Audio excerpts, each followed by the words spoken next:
So, taking forward the theme, Sadhguru, about the process inside and work outside, when we look around the country today, we see so many problems affecting our fellow Indians: poverty, discrimination on the basis of religion, caste, inequality. And of course, when I look inside myself, also there are problems. I'm very far from having a good process. I'm definitely not a yogi. And so, what is the relationship between this work which I need to do inside and the work which I need to do outside? Can I do both? Do I need to do one before the other? How can I go about? Because I don't feel like accepting that I can do either one or the other. See, if you want to lift this tumbler, this amount of water, at least you need that much of strength, isn't it? You may not be a heavyweight lifter, but at least this much muscle you must have. Can I have water, please?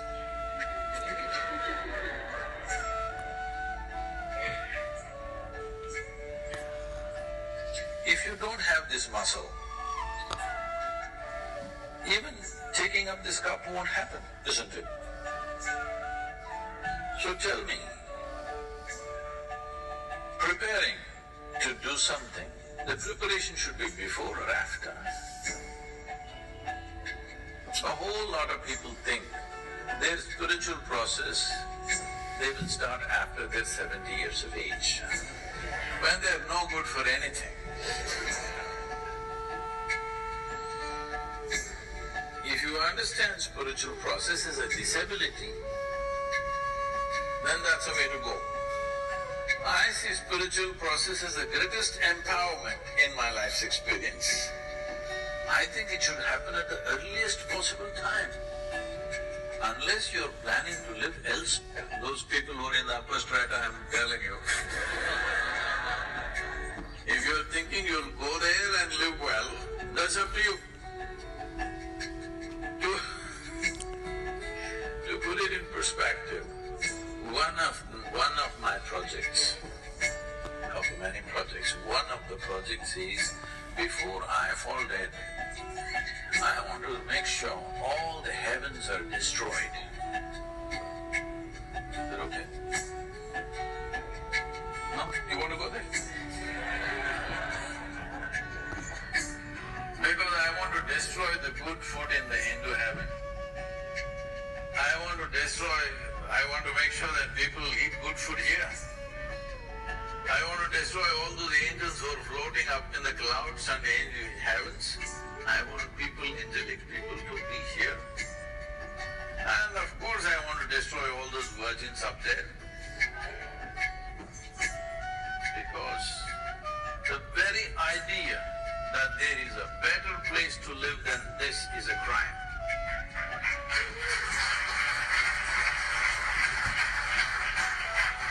You want to make a hell out of this and go somewhere?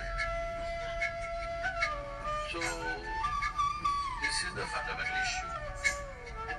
The issue is just this: if you want to do something, what can you do? You can only do what you are. Can you do something more?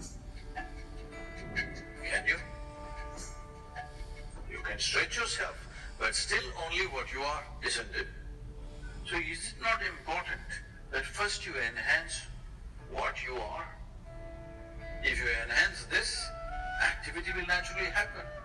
Right now, this is one complaint I'm seeing, and I'm seeing even in the universities, people who walk like this.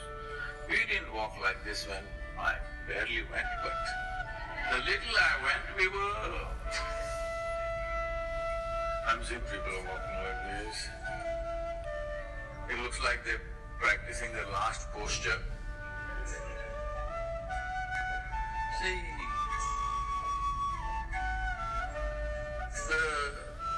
the problems of life have not yet hit you.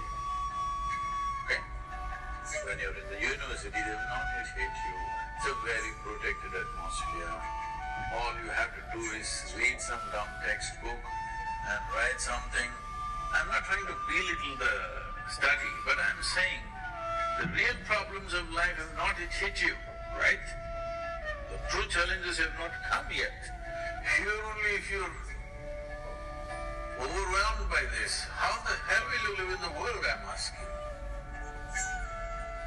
how will you take up any big issue? I'm saying, if you are an issue by yourself, obviously you will not take up any big issue and try to bring solutions, isn't it? First and foremost thing you must do is, in your life, you are not the issue, never. I am not the problem in my life. There are problems and problems. How many we can solve, we will see. All of them will never be solved. But how many can we clear in our life is a big question. But if you yourself are a problem, you yourself being problem means, see, I'm just meeting people every day, 50, 60 years of age. Still they've not figured how to handle their thought and emotion. When are you going to get it? I'm asking. See, these are very fantastic faculties that only human being has, right? No other creature can think like us, no other creature can emote like us.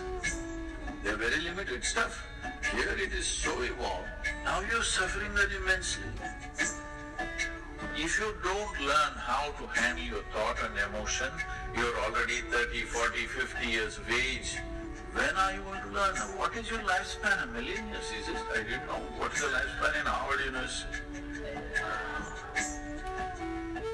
Is it not very important that by the time you're 12, 15 years of age, you know how to handle your thought and emotion?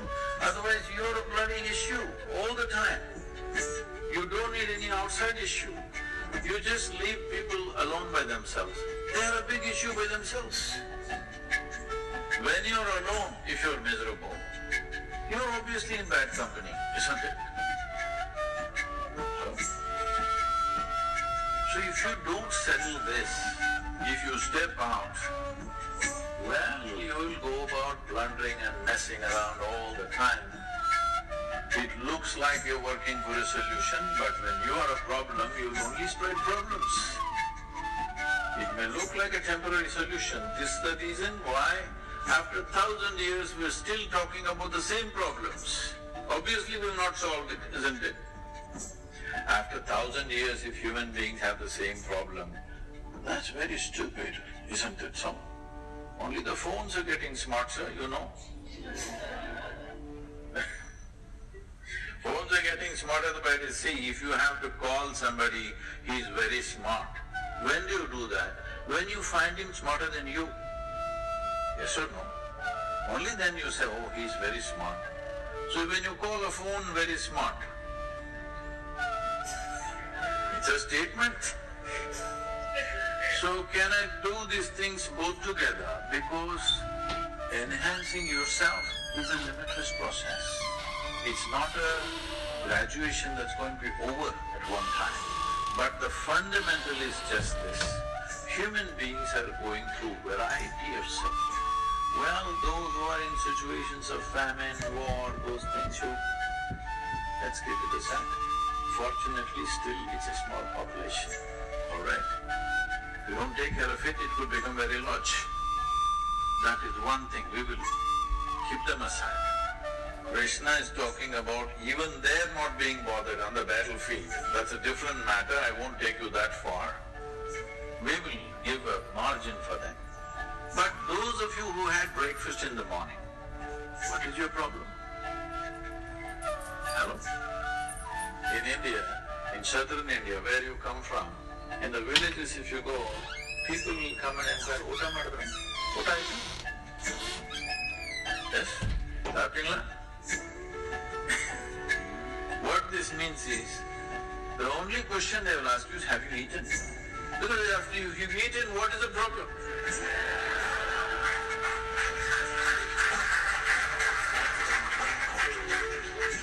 No, for most human beings, if they have not eaten, there's only one problem, food.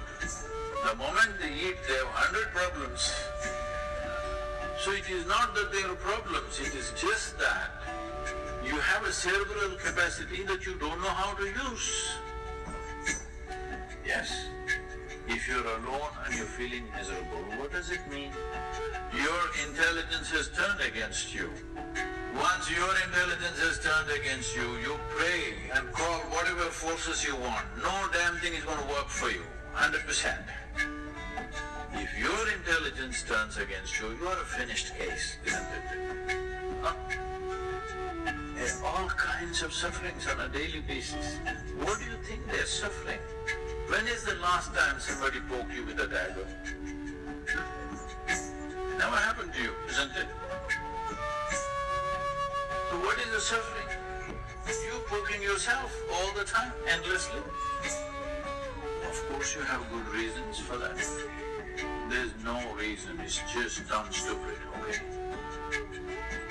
Yes, it's just darn stupid that you're constantly poking yourself and you think it's being intellectual. Not at all. You just don't know how to use the sharpness of your intellect. That's all it is. Instead of using it towards a solution, you are making a big problem out of it. You think you're suffering life. No. You're only suffering the two most significant faculties of being human, which is a vivid sense of memory and a fantastic sense of imagination. This is what you're suffering. You suffer what happened 10 years ago. You suffer what may happen day after tomorrow already. What does this mean? This simply means you're suffering your memory and imagination. You have no contact with life because your psychological structure has become larger than the cosmic structure. This is your problem. This must be settled. Especially if you're going to get into public life, it's very important you settle this damn thing that you're not the problem. You're never the problem. Outside problems, according to our capabilities, we do our best. That's all there is. So basically we all know that at this age we get into a relationship, then we broke up. So there was one of my friend recently who broke up, and he was like, he asked me to give him some advice on how to move on and how to cope up with things. So being of the same age, I cannot advise him because I don't know how to move on. So my question is that how to move on after that situation.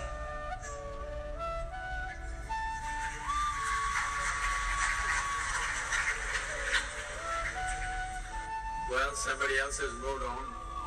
Even if you stay in the same place, distance will happen.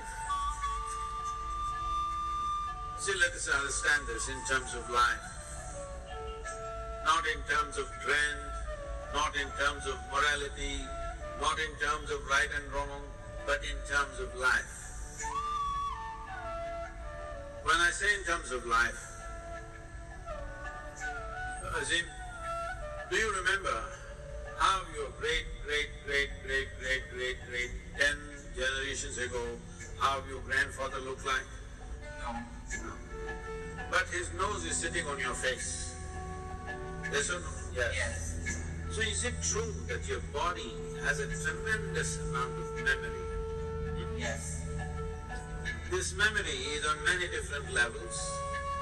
There is an evolutionary memory, there is a genetic memory, there is a karmic memory, there are conscious levels of memory and unconscious levels of memories, articulate and inarticulate levels of memories.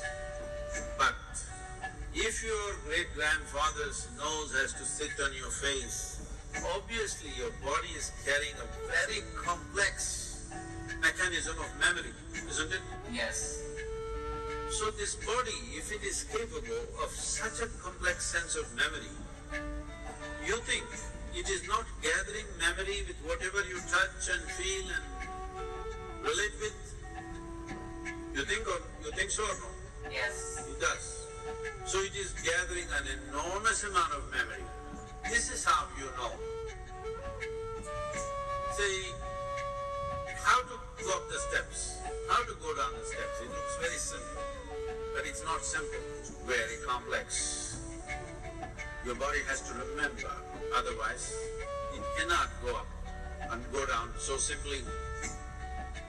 Well, today the sports people are talking about muscle memory, building memory into their system so that the sport can be executed at a certain level of efficiency. So this is not only for sport, this is not only for specific activity. Every day you are imbibing so much memory And this memory, if there is a certain kind of congruence to this memory, if there is a certain kind of cohesiveness to this memory will become productive. If there is a certain sense of chaos to this memory, if there is a certain level of chaos to this memory, then you may know everything, but this memory will work against you because it's contradictory and conflicting within itself.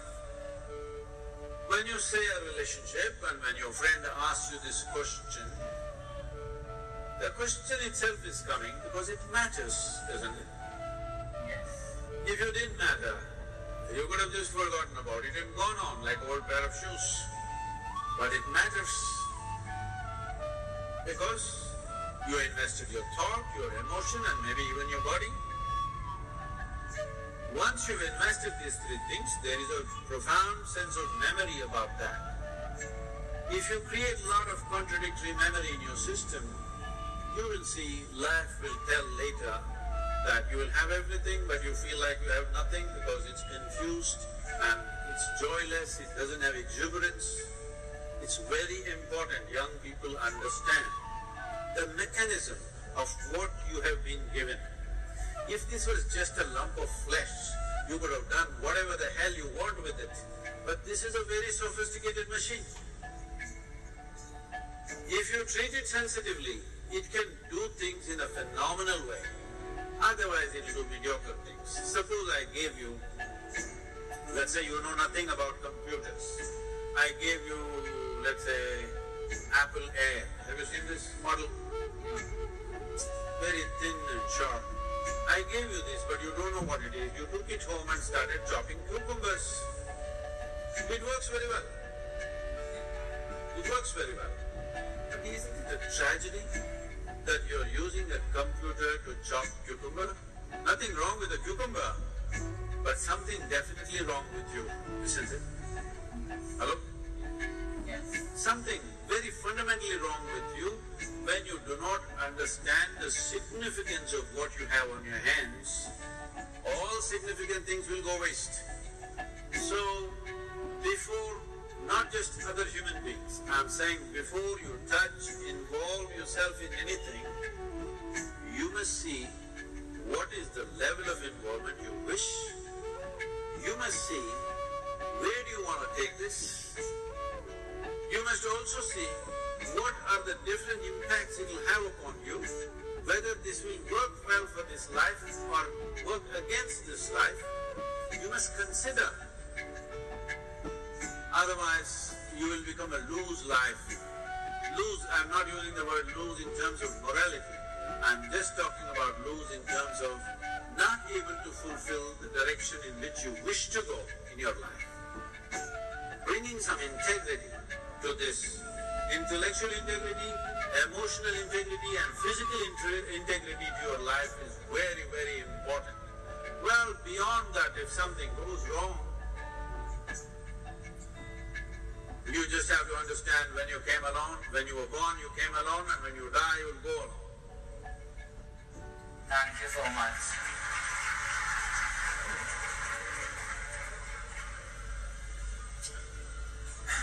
And this girl, she can't live without asking the question. Please give it to her. Namaskaram. I am Shraddha Sadhguru. My question is, I am pursuing science, and when I talk about yoga and doing Shambhavi in my college, people kind of look down upon me, saying, "You are a science student. How can you talk about these things?" How can you live sensibly? And so in my first year, I used to feel very bad about it, but then I just left it. Now I have a question as to why there is such resistance in the youth about our own sciences. I mean, Indian sciences have been established by a deep understanding of everything. Why is there a resistance? And is it important that we convert this resistance into acceptance, or at least, tell them not to disregard it without having explored it in its complete sense? And if so, how do we integrate in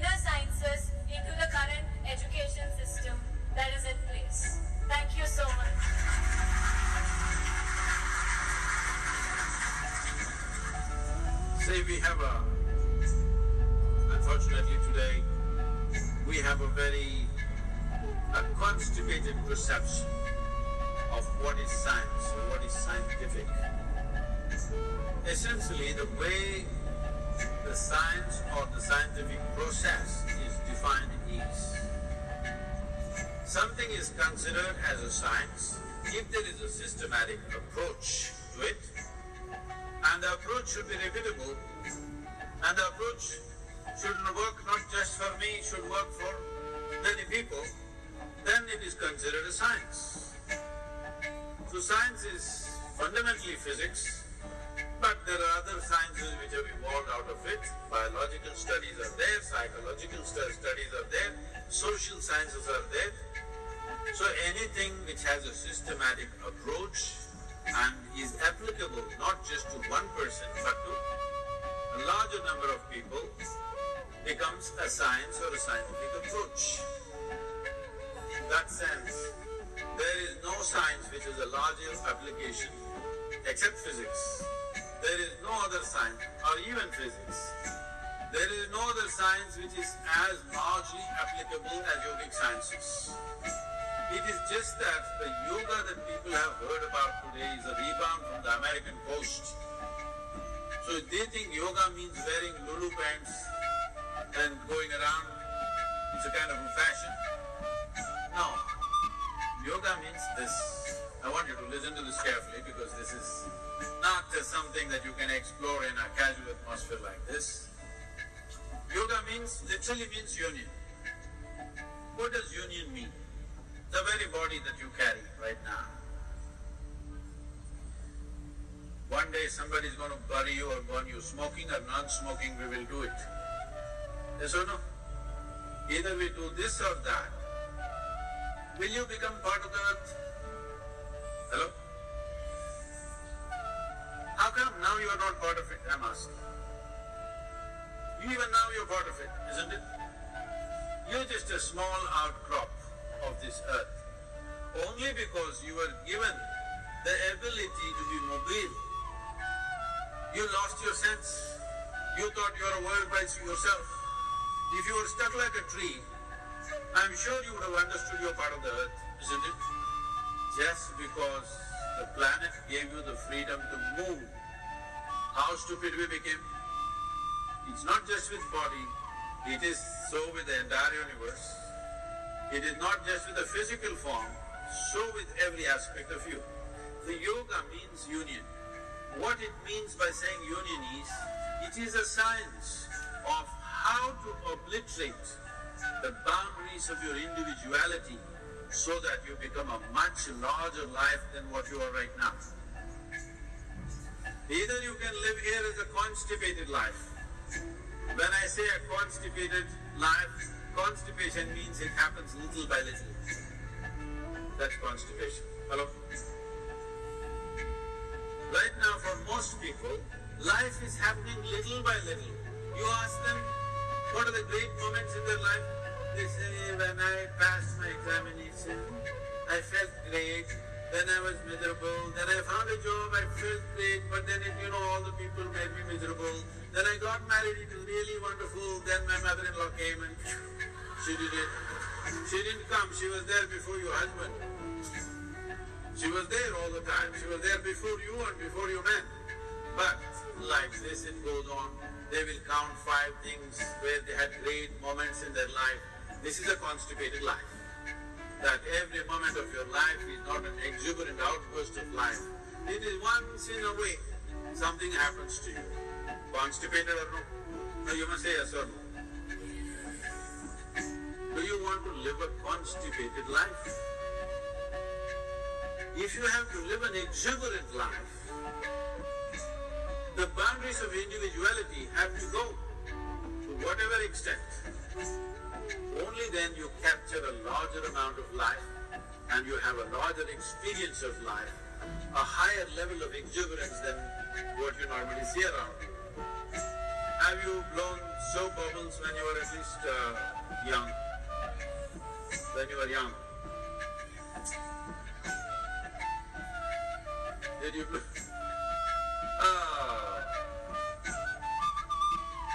soap bubbles, at least when you were children. So you got only this much big bubble, but somebody else got that big bubble. Same soap, but somebody blows this big bubble, yours is only this much. Why do you think? Hello? You also have a lung full of air, you also have soap, but one person gets this big bubble, another person gets this big bubble. Why do you think it happens? Because if you want to expand boundaries, what is important is not the desire.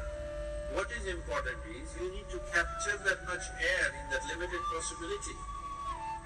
Then it becomes this big. Similarly this one. See, my body and your body are different. This is me, that is you. Till we bury, we don't understand. It's all the same earth. But right now, this is my body, that is your body, 100% clear. This is my mind and that's your mind, 100% clear. This can't be that, that can't be this. But there is no such thing as my life and your life. There is just life. How much life you capture determines the scope and scale of your life. Not how much information you capture. How much life you capture will determine the scope and scale of your life. So if this has to happen, you have to breach the concretized boundaries of your individuality and push it. When the boundaries are dissolved, then we say you are in yoga. If one experiences the dissolution, then we refer to that person as a yogi. Well, how far each individual is going to go is subject to various realities. But at least, should you not make an effort, a scientific and focused effort, as to how to reach these boundaries of individuality which we ourselves created? Hello? All your boundaries are created by you, isn't it? You create the boundary and you suffer the boundary. What kind of life is that? If nature created the boundary and you're suffering that, that's understandable. You create your own boundary because of self-preservation. In pursuit of self-preservation, you build walls. These walls of self-preservation will become walls of self-imprisonment. If you don't want that, you need yoga. Oh, should I twist? Should I turn? Should I stand on my head? No, yoga does not mean twisting, turning. You can breathe and do yoga. You can walk and do yoga. You can talk and do yoga. You can read and do yoga. You can sleep and do yoga. You can stand and do yoga. You can do yoga in whichever way. There is no specific activity. It's a certain dimension. What is the dimension? Unfortunately, once it goes to United States, they will reduce it into a specific activity and Lululemon pants you have to wear. Otherwise, no yoga. People keep asking me. Even yesterday somebody asked me, Sadhguru, how many hours of yoga asanas do you do? I said 20 seconds. What? Only 20 seconds? Yes. Actually, it's true. I do only 20 seconds of sadhana every day. I wake up in the morning. If I sit up just for 20 seconds, I'm done. Then I don't do yoga rest of the day? No, I live yoga because my entire life is to constantly wipe away the boundaries within myself and within everybody else. This is yoga. What we are doing here is yoga right now.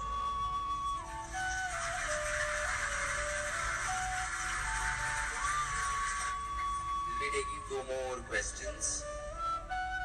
So hello sir, myself Shudipto Das. So I saw one of your videos on what a 20-year-old should do in life. Here you asked us to take a few days off, uninfluenced by anybody, and think what we did the most for the universe. But also you added, keep aside the compulsions, to keep aside the things that are coming due to our immediate compulsions. So suppose my immediate compulsions are food, shelter, and like to get self-sufficiency. So how do I keep them aside and do something as important as, say, gender equality? No. What is that? What do you do about gender equality? If you don't do anything, the girls will prove they're equal. I feel that there should be gender equality, and in this stage of the world, such situation is not present. No, what I'm saying is you don't have to do anything about gender equality. If you don't mess with the girls, they will prove they're equal.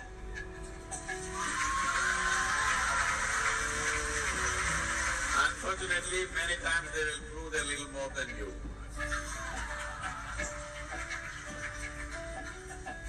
No, I don't know how these two things are linked, but you're talking about what I said, that before you take major steps in your life, you must move to a place where you're not influenced by your peers, by your elders, by your parents, by your teachers. Spend some time upon yourself. What is it that I want to do with this life? This life. Do not understand life as job, food, profession, this, that nonsense. This is life, isn't it? Hello? You are mistaking the accessories of life as life, unfortunately. Today, if people say, my life, we are supposed to understand they're talking about their car, they're talking about their home, they're talking about their wife or husband, they're talking about their dog. No, this is life. These are all accessories of life. Once the accessories of life become more significant than life itself, oh, you are finished, okay? Whatever you do, you'll be messed. So I said withdraw from all the influences that you have. Spend at least a few days upon, if you think you're a worthwhile life. If you think you're a worthwhile life, it deserves attention, isn't it? This life deserves attention. You spend a few days looking at, if all these people are not there telling you 1,000 things as to what you should do, what is it that you really want to do? You must look at it, isn't it? People come to me and tell me, they've been married for 35 years. Sadhguru, I knew I made a mistake with this marriage. Then I asked, is it really? Then how did you get these 3 children? Marriage was a mistake, you should have stopped right there. How did 3 children up? No, Sadhguru, you know, I know how that happens. But then how did you build this big house, this nonsense and all the things you're beginning to suffer now, unfortunately. You're not enjoying them, you're suffering them. So how did you do all this? No, Sadhguru, you know, mistake. Why you're a serial mistake? Because you don't stop and look, what is it that this real life really cares for beyond social pressures, beyond teachings, beyond all kinds of diktats that come from everywhere. What is it that this life wants? Every human being must look at it. Every human being must look at it. It's everybody's right to look at it, beyond all the pressures.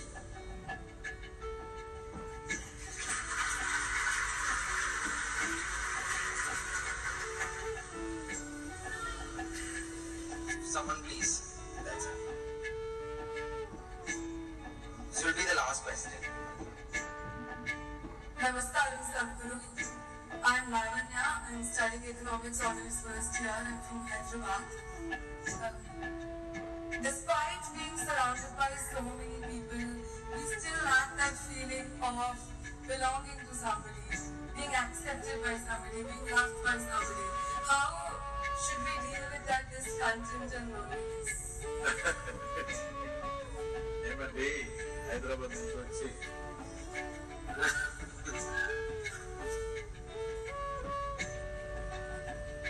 say you must understand this. Right now in these 2 hours, you're speaking two different tongues.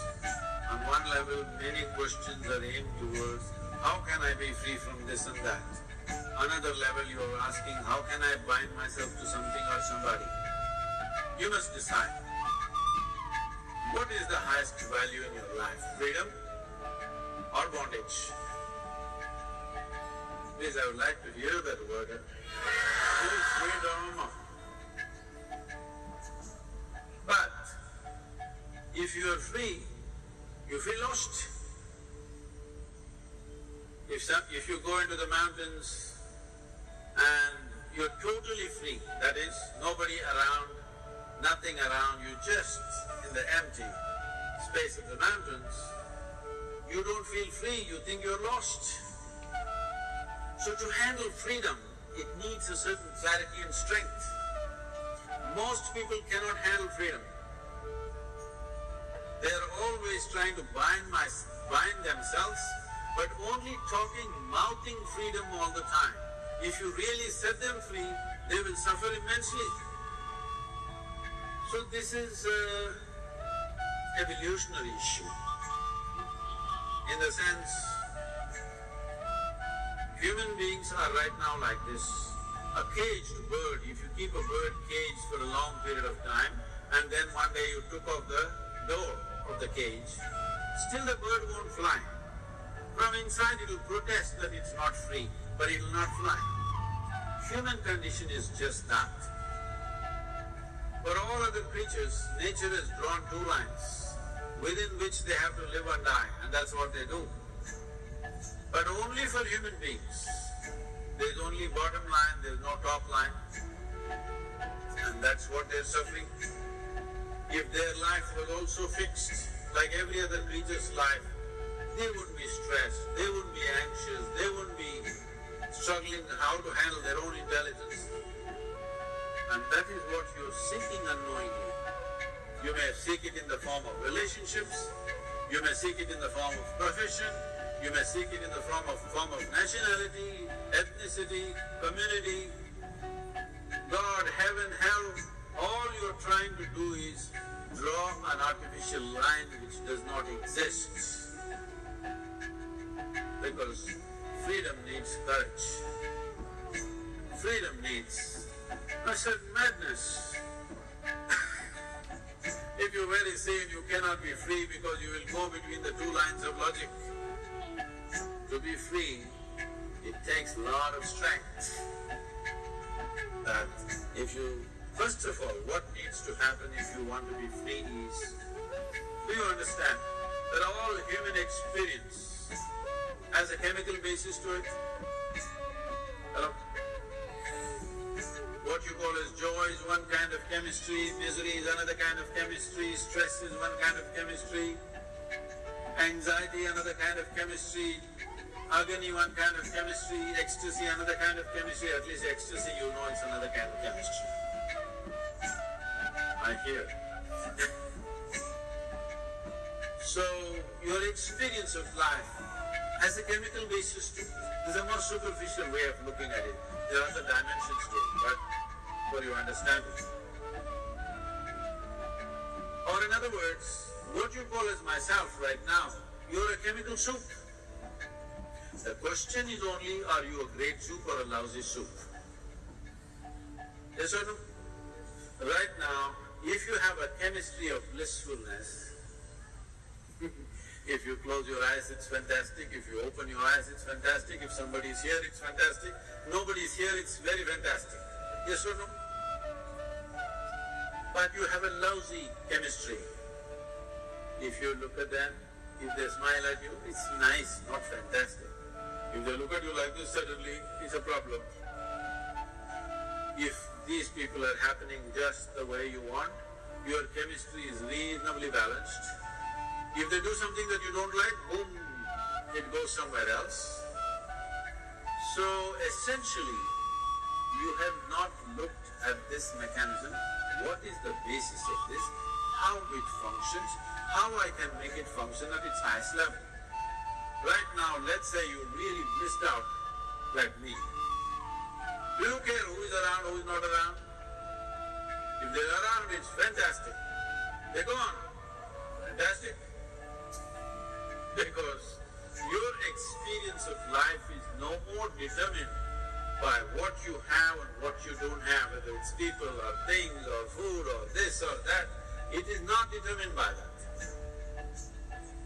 Once your way of being is not determined by anything outside of you, then there is no such thing as loneliness.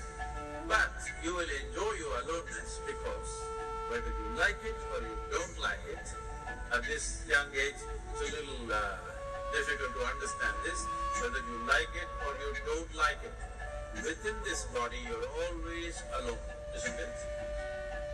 Whether you do interaction or intercourse or whatever, still you're alone in this body, yes or no? Hello? If you don't learn how to handle this aloneness, you have not learned anything about life. This is the most beautiful thing.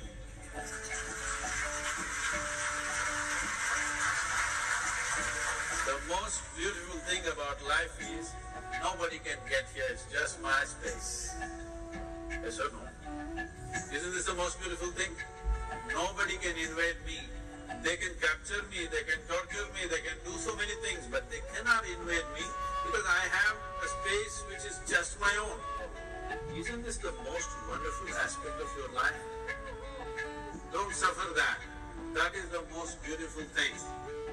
Oh, but you want to pine a little romantically and enjoy that, what are the songs, the popular songs? Pining for somebody. Without you, I cannot exist. Most of the songs are that way now. Sing one song. Older ones. Horrible at singing. Huh? Horrible at singing. Just tell me the words, I will sing. हम तेरे बिना रह नहीं सकते, तेरे बिना क्या वजूद है मेरे। You saying it to me?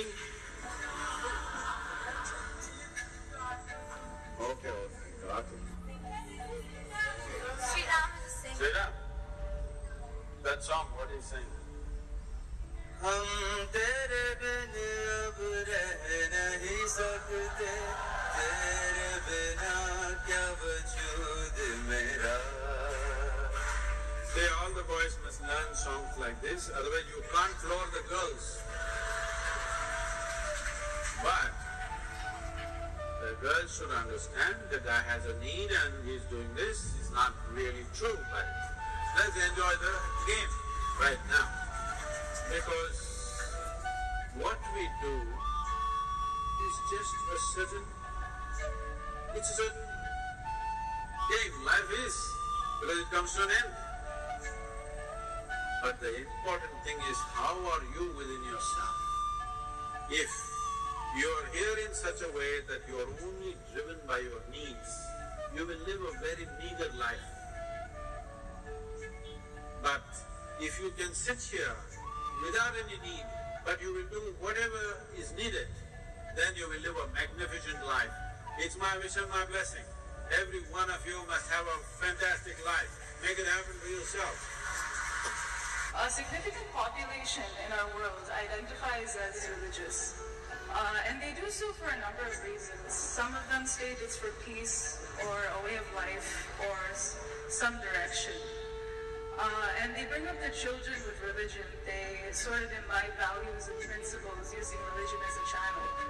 But on the other hand, we have some people whose values are so deeply entrenched in religion that religion ends up becoming the first priority and humanity ends up becoming the second. And we see examples of this, for example, when people oppose interreligious marriages or religious riots or in extreme cases terrorism. So why not live in a world without religion? Why not teach our children and the future generations values and principles without introducing religion?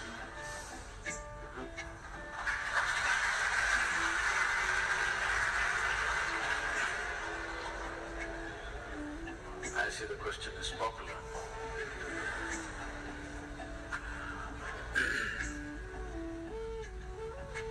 We need to understand this. A human being has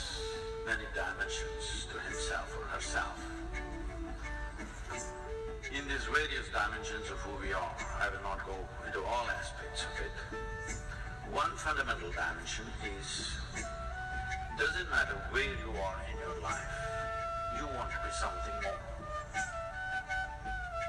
Right now, you will be thinking, if I just pass my examinations, that's good enough. But the moment you pass, you know it's meaningless. You want to find a job.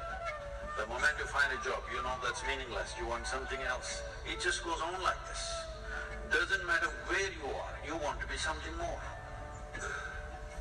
So to address this longing for a human being to continuously expand, people have found various kinds of solutions. These solutions over a period of time have gotten concocted into all kinds of philosophies, ideologies, belief systems, and become variety of what you may say as religion. But essentially it is this longing that people want to expand. They don't know how. And each one finds their own way. Now today's way is, your idea of expansion is how many followers you got on the Facebook or Instagram. You have 1,000, you want 10,000, you have 10,000, you want 1,000,000. Well, that's your way, that's your religion right now. You need to understand this. Well, maybe in another 50, 100 years there may be FB religion. I'm saying if it gathers enough following, it becomes that. It is for this reason, in this culture, we created a mechanism, which unfortunately, today there are some issues, but I want you to look back and see. In this culture, because people need an icon to look up to aspire for as the highest quality in their life. For this we created what is called as deity. I want you to look at this with an open mind, not with the narrative that's going on in Chennai, okay? They created idols and deities. You must understand this.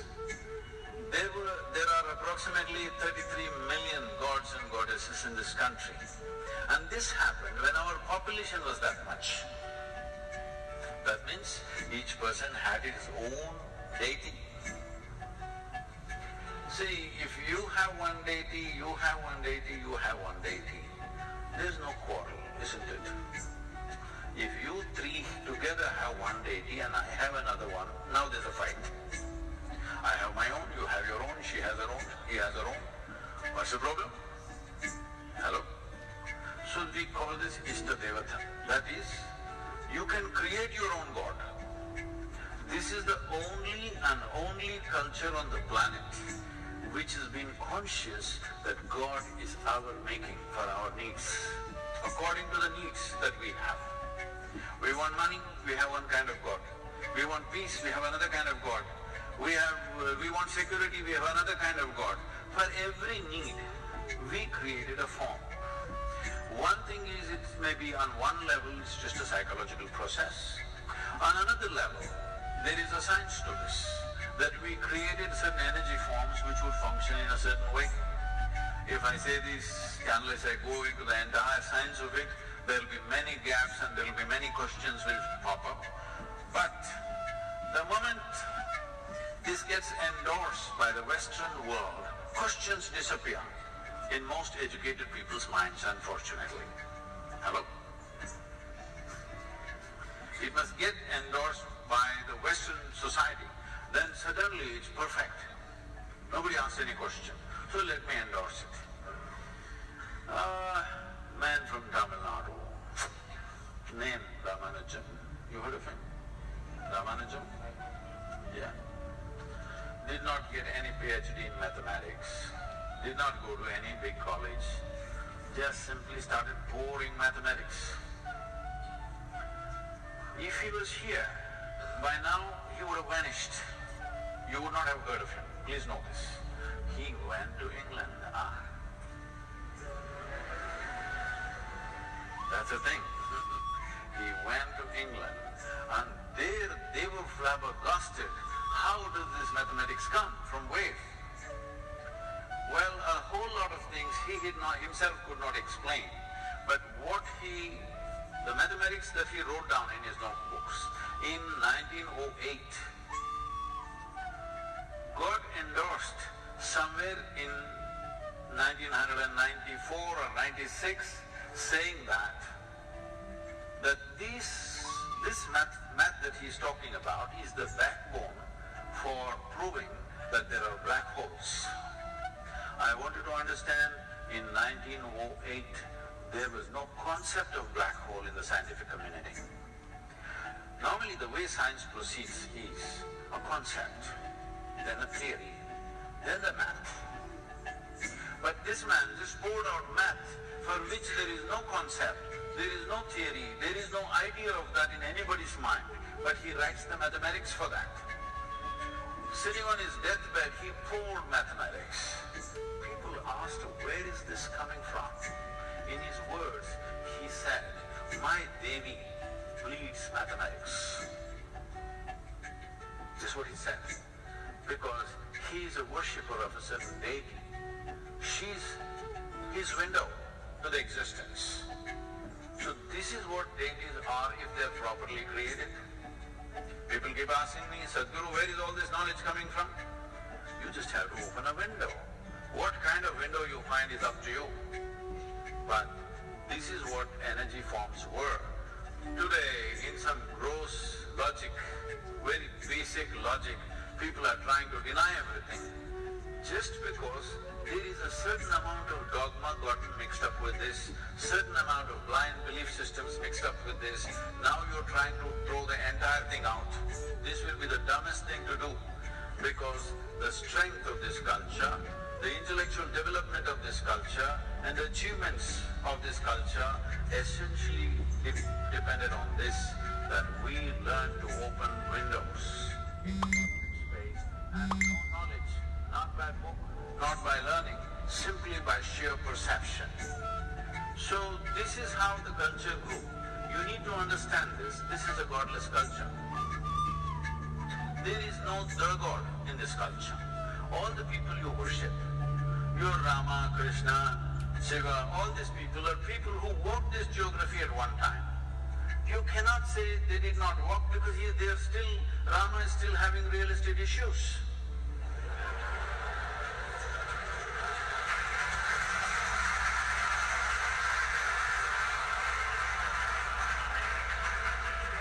And all of them, they did not fall from the sky, they did not appear somewhere. No, they were normal birth for their mothers, they grew up, they went through the trials and tribulations of life, more drama than what happens in your lives, all kinds of struggles.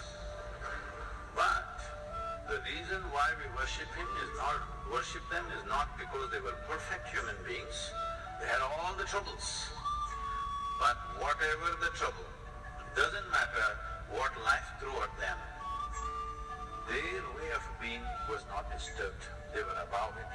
And this is all you can do in your life.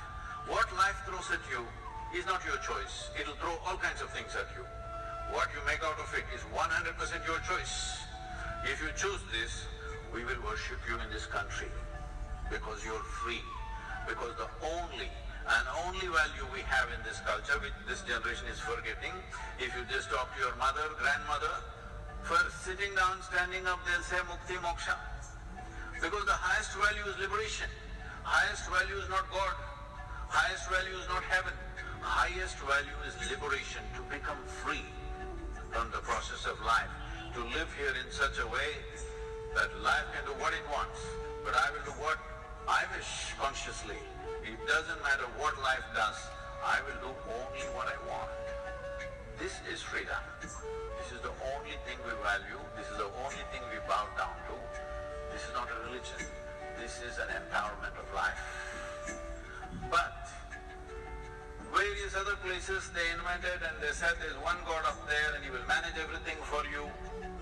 Well, do one thing. You leave your examination, engineering examination, to your God. Let me see how he handles it. So am I talking about atheism? No. I want you to understand, what is considered theism and what is considered as atheism are not two different things. Both of them believe something that they do not know. One believes there is God, another believes there is no God. why are you so stupid and arrogant? Why can't you say you don't know? The fact is you do not know, isn't it? Hello?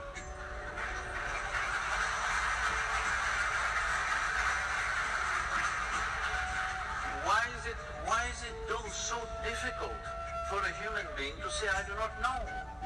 I do not know is the greatest possibility in your life. The moment you say, I do not know, the longing to know, wanting to know, seeking to know, and the possibility of knowing becomes reality in your life. Everything you do not know, you believe. You become dead when you're alive. Yes. If you believe something, the advantage of believing something is you get confidence.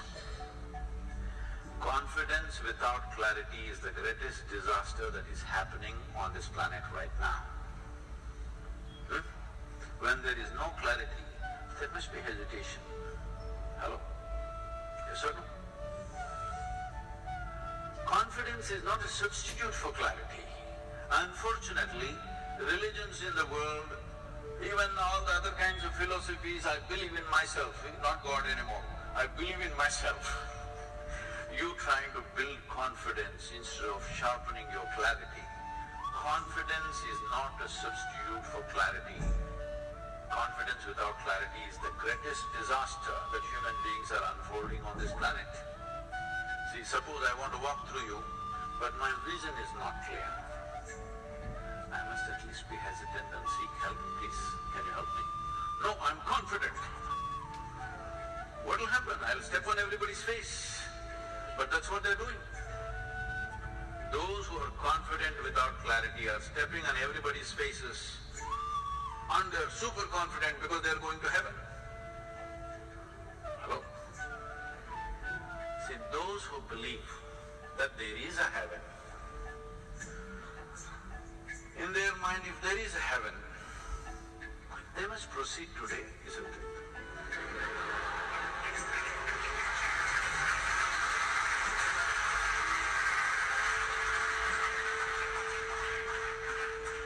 The greatest crime that has been perpetrated upon the humanity is the idea of heaven. That there is a better place than this to live. This is the worst idea that has destroyed humanity. You are not eating well, you have no food, don't worry, and you go there. No lot of food. Your life is not good, don't worry, when you go sit in God's lap, everything is fantastic. No, I want you to know, either you can make this into heaven or you can make this into hell. It's in our hands. Are we going to turn this into heaven or hell? This is the only place. The idea that there is a better place is the disastrous idea. If there is a better place, please go now. Hello? Why are you staying here and talking about better place? Why are you asking me to go? Why don't you go? Hello? If genuinely you are dead sure there is a better place, you must go right now, isn't it? Now you want other people to go. What is this? So these kind of nonsensical ideas have been flown for too long. It's time to end it. But this is not atheism or theism. This is just being a sensible human being. What I know, I know. What I do not know, I do not know. What's the problem?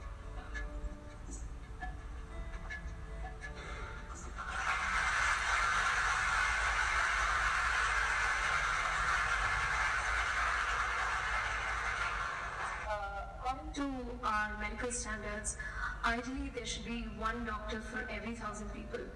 But in India, it's about half. That is, about every 2,000 people have one doctor. Despite this disparity, most of us dream of going abroad and living in the comforts of the West. Sadhguru, what are the changes we should bring at both the national level as well as in the medical field to control this brain drain and talent drain in the country? I would treat these two things, the first part of the question and the second separately.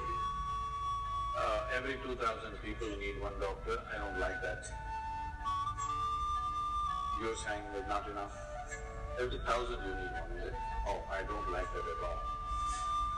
I would like every 5 or 10,000 people has one doctor. That means they're healthy.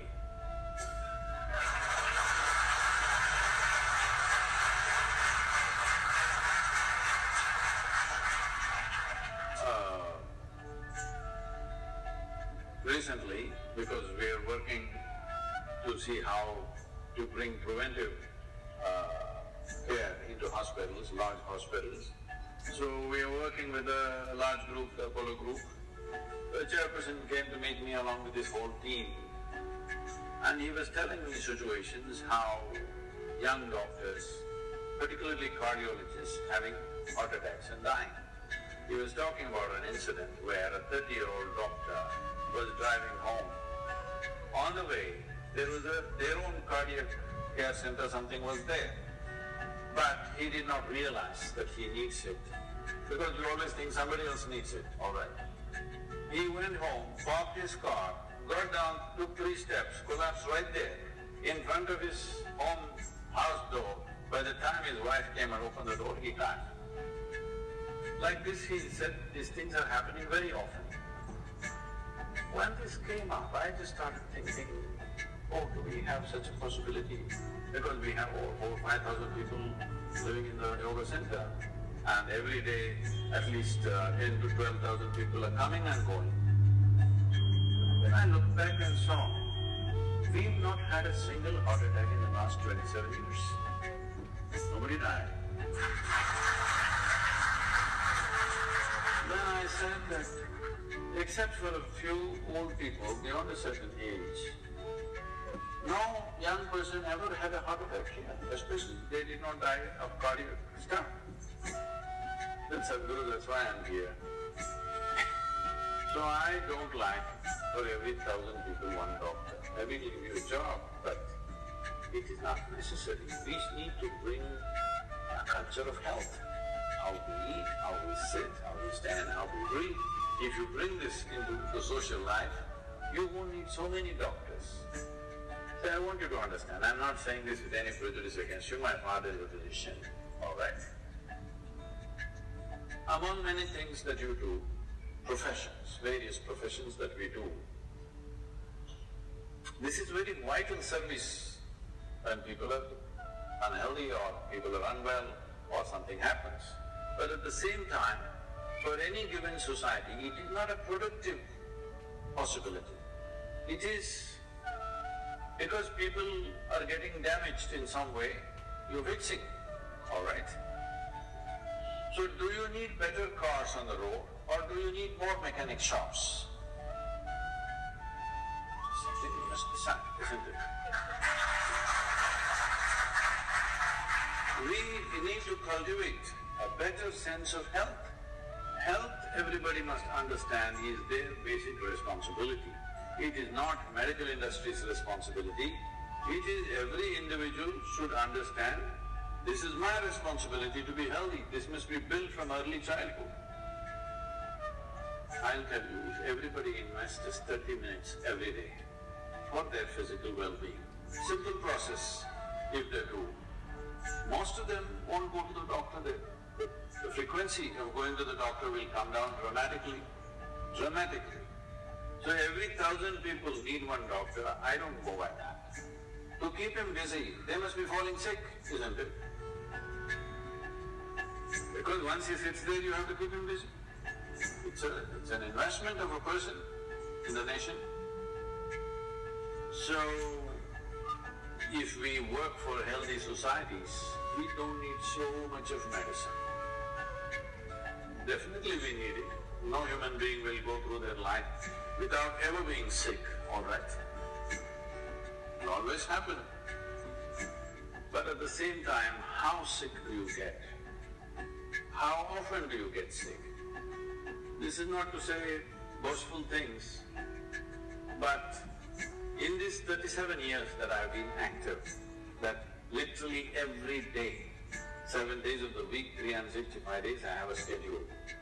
Normally 18 to 20 hours a day. I have not cancelled one event because I was not well. This doesn't mean I didn't catch a flu. This doesn't mean I didn't catch a flu. It doesn't mean I didn't get some fever. It doesn't mean I didn't get a toothache. All this happened. But they never stopped my schedules. They don't even today. Because there is a way a human being can take charge of their own bodies, their own minds. If we don't bring this into the society, then we've just lowered the human potential, especially in our country. Because I want you to understand, in this country, the only resource you have is human resource. People and population is all you have. For 1.4 billion people, you don't have a piece of land for everybody. You don't have enough mountains, you don't have enough rivers, you don't have enough forests, you don't even have a piece of sky for 1.4 billion people. Yes, but we have people. If we upgrade these people to a higher level of performance and living, we could be a miracle. But if you leave them just like that, unfocused, unhealthy and whatever, we are a recipe for disaster. Yes or no? All we have is people.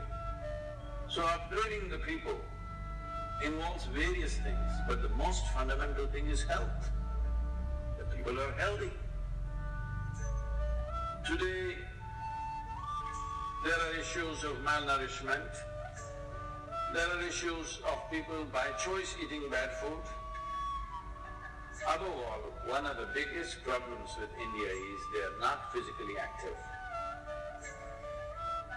There is no culture of fitness. Every year we trek in Kailash. 35 to 40 Indian tourists die every year because of altitude issues. I take the largest groups. We have literally 17 or 18% of the Kailash yatris who go there. From Isha, that many people go there. But we don't have a single casualty because we make sure people are in a certain condition, certain practices are taken care of, certain discipline is there. Today, because of constant year after year Indian people dying, the Chinese government put a new rule last year saying that Indians over 70 years of age cannot visit Kailash anymore. But if you are an American, you can go, if you're a German, you can go, if you're an Australian, you can go, if you're whatever else, you can go. Only Indians over 70 cannot go because Indians just die. How's that? It's a statement on us, how we are. So especially those of you who are into becoming doctors, first and foremost thing is you must exude health. If a patient sees you, you must look radiant and healthy, isn't it? You are only… She was telling me, why are they all sitting like this? She said, no, we are medical students, we are supposed to be serious. If somebody comes and tells you a patient is serious, how do you understand that they are on the way out? If you are serious, what does it mean? Same thing. Hello?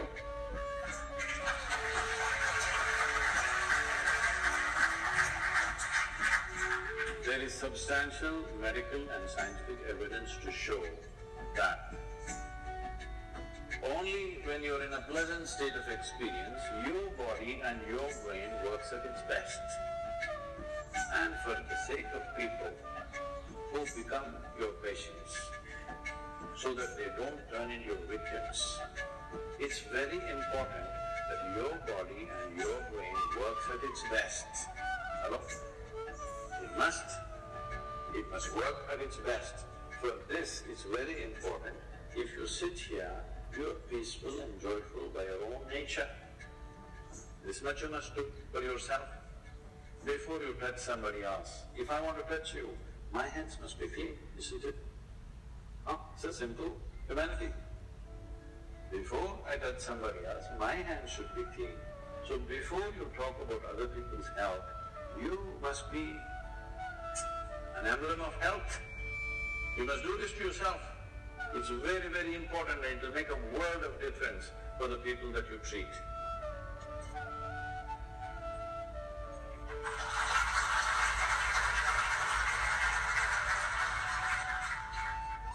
Sadhguru, we have heard many stories of people who enter into a deep state of meditation and they forego basic human necessities like thirst and hunger for several months together. But science says that a person can die within 10 days of not drinking water. So can you please explain us how such a state of metabolism can be attained? For this you will have to bend your mind a little bit, because it's not in your textbook like this.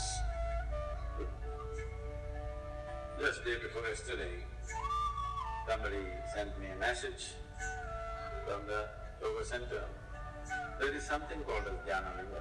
This happens very often, but this happened to a foreign national, so the message came to me little concerned. So this person went and sat in Dhyana Linga at 7 o'clock in the morning, because everybody gets only a 15-minute slot to sit there, the number of people. She sat there at 7 o'clock in the morning. She did not move till 3 p.m. How many hours is that? 3 plus 8 hours. She just sat there unmoving. She didn't realize that she's sitting that long. She thought she's going to sit for a 15-minute slot. So they sent a message to me, Sadhguru, like this, she's not moved, should we disturb her? I said, leave it alone, it's okay. Like this it happens. Once it happened, I sat down, way back. I thought, this was new to me also at that time, I thought I'm going to, I sat there for 25–30 minutes. When I opened my eyes, a huge crowd in front of me in a village, garlands around my neck, they're all trying to pull my legs, in India. India being what it is. And the moment I open my eyes, somebody wants to know about his business, somebody wants to know when his daughters will get married, all kinds of things. Then I said, where did all you idiots come from? They say, you've been sitting here for 13 days.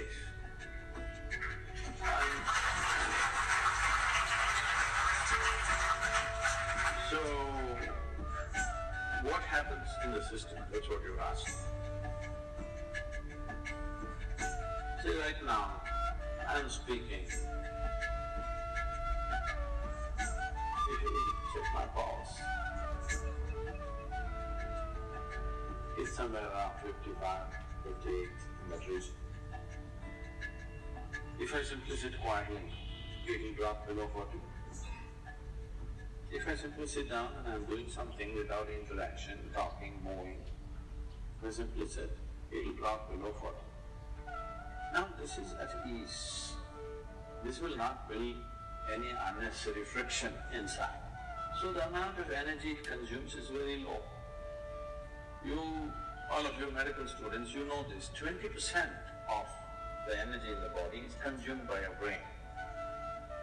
Though it is hardly a pound and a half at the most. So, this much body is consuming 20% of the energy. This much body is consuming only 80%. If you compare this and this in weight, what, it's 50 times more, much more.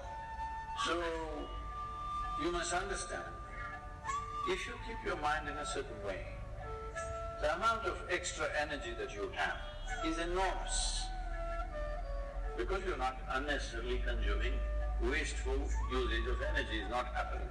This is true with every system, whether it's a car, whether it's a machine, whether it's anything, how friction-free it is running, that much energy will come down, isn't it? Anything that's happening with big friction will consume enormous amount of energy. So physiologically, psychologically, energy-wise, if you bring friction-free function of your system, metabolism will drop and you will function very efficiently, because when you want to pitch it up, you have a whole range to pitch it up.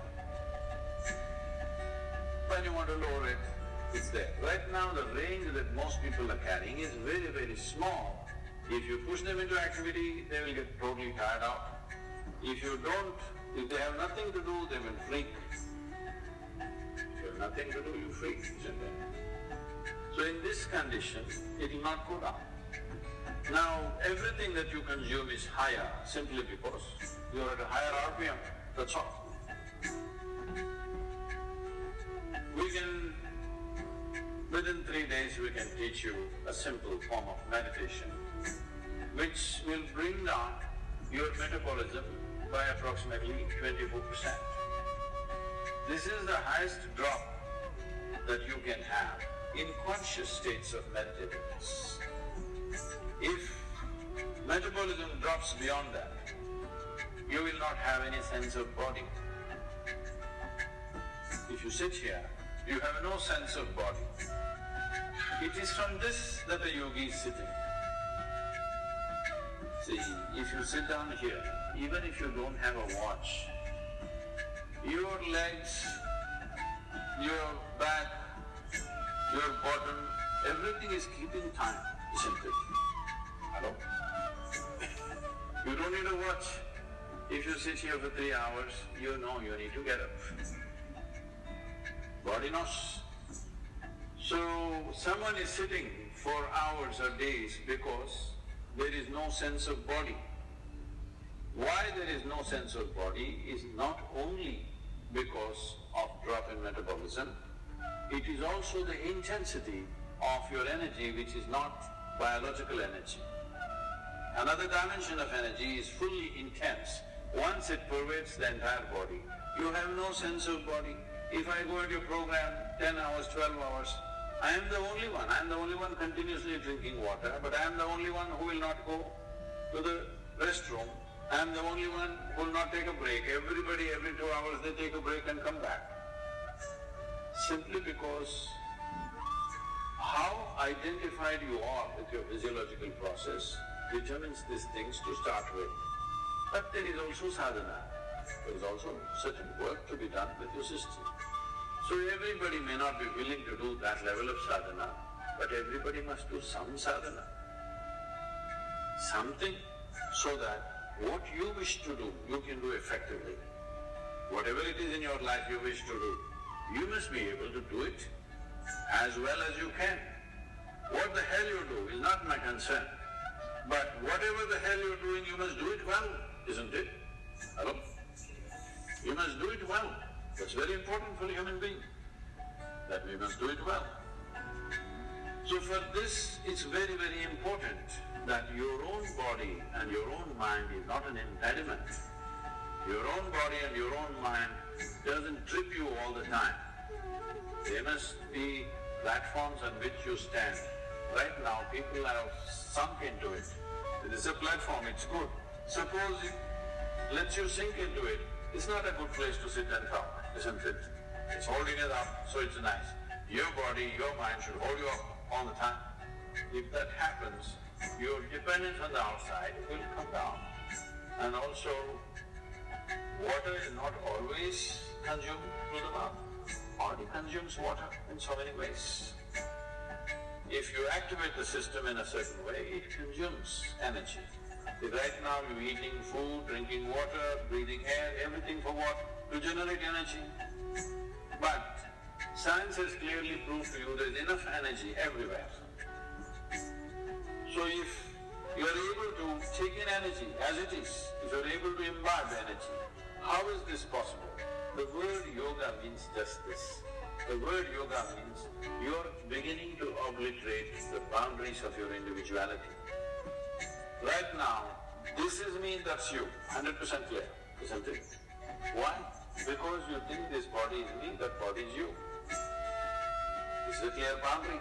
That my body and your body has a clear boundary. My mind and your mind also largely has a boundary. Here and there we may overlap a little bit. But there is no such thing as my life and your life.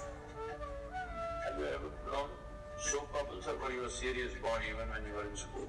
No. Did you blow soap bubbles? Let's say we sit here and blow soap bubbles. You got this big bubble, I got that big bubble. Now I say, this is my bubble, that little one is yours. This is my bubble. Oop, it went. Now I don't say, this is my air, that is your air. Life is just like this. This is a living cosmos. You captured some, I captured some. How much you capture will determine the significance and the quality of your existence. I want you to understand this clearly. How much of life have you captured will determine this. You may have a big brain, you may have a huge intellect, you may have a lot of knowledge, but you will not still live a significant life. Only if you capture a lot of life, you're a big bubble, then it's significant. If you have a big body, other people may look at you and say, he's very big, but within you, that will not be the experience. If you have a big brain, people think, oh, he is very smart, but within you, you will not have a significant life. Only if you capture a huge amount of life within you, then if you sit here, simply if you sit here also, it's too fantastic. When it's like that, whether you open your eyes, close your eyes, whether you do something, you don't do something, it doesn't really make a difference to you. Only then you will live in the world as not being a vested interest, because what you do and do not do, what happens to you and does not happen to you, does not determine the quality of your life. That is when we can really trust you, isn't it? Otherwise we don't know why you're doing the surgery. I mean, these question marks have come, isn't it? Can I tell you a joke?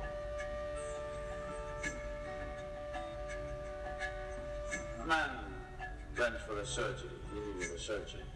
He went to the doctor. Doctor said, this is in the United States, so doctor said it will cost you $36,000. Then he said, doctor, I cannot pay that, I don't have insurance. Then doctor said, don't worry, you pay $3,000 per month. The patient said, but that looks like a car payment, you know, installment to buy a car. The doctor smiled and said, yes, I am buying a car.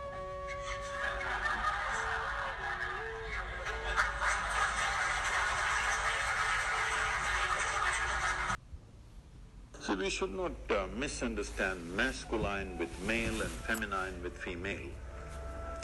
Female and male is a manifestation. Masculine and feminine are two fundamental qualities in nature, because physical nature in the universe happens between polarities. So one dimension of polarity is masculine and feminine. You may be a woman, but you may have more masculine in you than a man. You may be a man, you may have much more feminine in you than most women. So the question is not about being male or female. Being male or female is just a biological manifestation. Masculine and feminine is the basic polarities, which is the basis of physical creation here. So, if you want to be a complete human being, it is very important both masculine and feminine are there within you in equal proportion. Only then you are a full-fledged human being. Otherwise you are a skewed human being. In this skew, you will misunderstand everything. In this skew, you will become a very limited possibility of life. If you might have seen these images probably because of the yoga studios and other things in California. You will see in India, Adi Yogi, or he is known as Shiva, he is seen as the ultimate man. He is the ultimate man not because he is a super macho. He is ultimate man because one half of him is a woman. Have you seen these images? One half is a very athletic man, another half is a full-fledged woman. So his body itself is one half man and one half woman. In yoga, this is called as Pingala and Ida, two dimensions of your energy within you. Only when these two things are in balance, you have a proper perspective of life. Otherwise, you have become a very biological entity. Biology is a basis. Biology cannot be the peak of who we are. So I do know that you have a quote that says that whether you're male or female, if you're not in touch with the feminine, you don't enjoy the finer things in life. So is the feminine principle things that are more receptive? Say, when we say masculine, there are two fundamental forces. working within us all the time. One is our instinct of survival. We want to survive. We can take survival to different levels, but essentially the instinct of survival is this one wants to, this limited entity wants to survive and do well. This instinct is there in all of us, it's there in every creature in the world. Another dimension is, there is something within you which always wants to expand. When you are in a survival mode, you want to build walls around yourself. Boundaries are important. If you let your dog loose on the street, you will see he goes on peeing all over the place. Not because he has some urinary problem, I'm sorry, I'm not able to look at you. Not because he has some urinary problem, he is building his pee kingdom. He's setting his boundaries. It's a natural instinct. He is trying to set his own boundary all the time.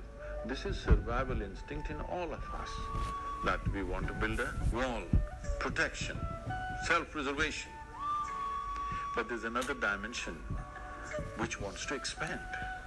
If you don't empower that, if you just empower only your instinct of survival, then you will build a wall of self-preservation, and after some time you realize walls of self-preservation are also of self-imprisonment after some time. Yes? If you build a wall today you see an enemy outside and you build a wall. Tomorrow you are in your own prison. Somebody else put you into prison, that's bad. But you yourself put you into your prison, that's horror. But you yourself put you into your prison, that's horror. Yes? So the instinct of self-preservation has to be consciously balanced, otherwise we'll end up building walls and walls. Oh, I'm in California. This is so funny.